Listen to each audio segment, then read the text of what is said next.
কিন্তু তিনটি জায়গা এমন রয়েছে যেখানে গেলে আপনার ইবাদত বাতিল হয়ে যাবে, ইবাদত কবুল হবে না। নাম্বার ওয়ান, এক নাম্বার হচ্ছে গণকের কাছে যাওয়া।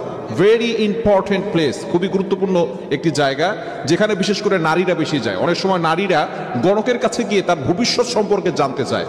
যদি কোনো ব্যক্তি গণকের কথা বিশ্বাস করে তাহলে তার ঈমান থাকবে না। যে ব্যক্তি বিশ্বাস করবে এবং যে বলবে উভয়ের ঈমান নষ্ট হয়ে যাবে। এবং ঈমান হচ্ছে খুবই দামি জিনিস। যখন আপনি গণকের কাছে যাবেন এবং গণকের কথা আপনি বিশ্বাস করবেন তখন আপনি শিরকের পর্যায়ে চলে যাবেন, কারণ আপনি আল্লাহ তাআলার সাথে অন্য কাউকে অংশীদার করছেন। যেটা আল্লাহ তাআলা একমাত্র পারেন, এটা দুনিয়ার আর কেউ পারে না। আল্লাহ পাক রব্বুল আলামিন শিরিক থেকে সতর্ক বার্তা দিয়ে দিয়েছেন 5 নম্বর পারার 5 নম্বর পৃষ্ঠার 4-5 নম্বর লাইন সূরা নিসার 48 নম্বর আয়াতে আল্লাহ তাআলা বলছেন, ইন্নাল্লাহা লা ইয়াগফিরু আইয়ুশরাকা বিহি ওয়া ইয়াগফিরু মা দুনা যালিকা লিমান ইয়াশা। দুনিয়ার সকল গুনাহ আল্লাহ তাআলা ক্ষমা করবেন, কিন্তু যারা শিরিক করবে তাদের গুনাহ আল্লাহ তাআলা ক্ষমা করবে না। এজন্য অবশ্যই যে সমস্ত মানুষ এখানে বসে আছেন আপনাদের ফ্যামিলিতে এই মেসেজগুলো পৌঁছে দিবেন, যাতে করে কোনো ব্যক্তি, আপনার কন্যা, আপনার ছেলে, আপনার স্ত্রী, কেউ যাতে করে গণকের কাছে না যায় এবং আপনারাও যাতে করে গণকের কাছে না যান, তাহলে ঈমান হারা হয়ে যাবে, ইবাদত কবুল হবে না।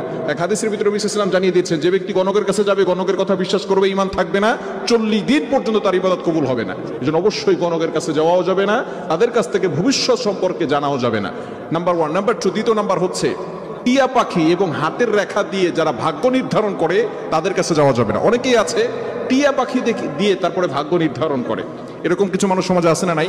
মনে রাখবেন, একমাত্র আল্লাহ তাআলা হচ্ছেন সবকিছুর মালিক। আল্লাহ তাআলার কাছে আপনি চাইবেন। অনেক সময় মাজারেও কিন্তু যাওয়া হয়, মাজারে গিয়ে বাবার কাছে চায়, কবরে সিজদা দেয়। খবরদার, এটা কখনো করবেন না। আল্লাহ তাআলার সাথে কাউকে অংশীদার করবেন না।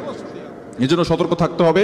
টিয়া পাখি দিয়ে অথবা হাতের রেখা দিয়ে যারা ভাগ্য নির্ধারণ করে তাদের কাছে যাওয়া যাবে না। তাহলে এক নাম্বার হচ্ছে গণকের কাছে যাওয়া যাবে না, দ্বিতীয় নাম্বার হচ্ছে টিয়া পাখি এবং হাতের রেখা দিয়ে যারা ভাগ্য নির্ধারণ করে তাদের কাছে যাওয়া যাবে না। এই সমস্ত জায়গায় গেলে ঈমান থাকবে না। নাম্বার থ্রি, তৃতীয় নাম্বার হচ্ছে মোস্ট ইম্পর্টেন্ট, সেটা হচ্ছে হিন্দুদের মেলায়, হিন্দুদের পূজায় যাওয়া যাবে না। আপনার বাবাকে যদি কেউ অপমান করার জন্য অনুষ্ঠান করে সেখানে কি আপনি যাবেন? আপনার বাবাকে অপমান করার জন্য যদি কেউ অনুষ্ঠান করে সেখানে আপনি যাবেন? তো আপনার রবকে যেখানে অপমান করার জন্য অনুষ্ঠান করা হচ্ছে, তারা মূর্তির পূজা করছে, অথচ আল্লাহ হলেন সবকিছুর সৃষ্টিকর্তা, আল্লাহ তাআলাকে অপমান করা হচ্ছে, আপনি সেখানে কিভাবে যান?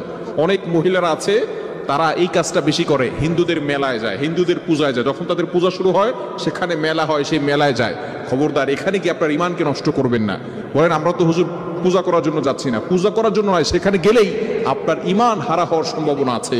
এজন্য অবশ্যই ঈমানটাকে সব সময়, যাতে করে আপনার ঈমান নষ্ট না হয়ে যায়, উযু ভাঙার কারণ জানি, নামাজ ভাঙার কারণ জানি, ঈমান ভাঙার কারণগুলো জেনে ঈমানটাকে শক্ত করতে হবে, ঈমানের উপর অটল অবিচল থাকতে হবে। এজন্য এই তিনটি জায়গায় আমরা যাব না, তাহলে ঈমান নষ্ট হয়ে যাবে, আমাদের ইবাদতগুলো কবুল হবে না। আল্লাহ তাআলা আমাদের সকলকে এই বিষয়গুলো বুঝার তৌফিক দান করেন।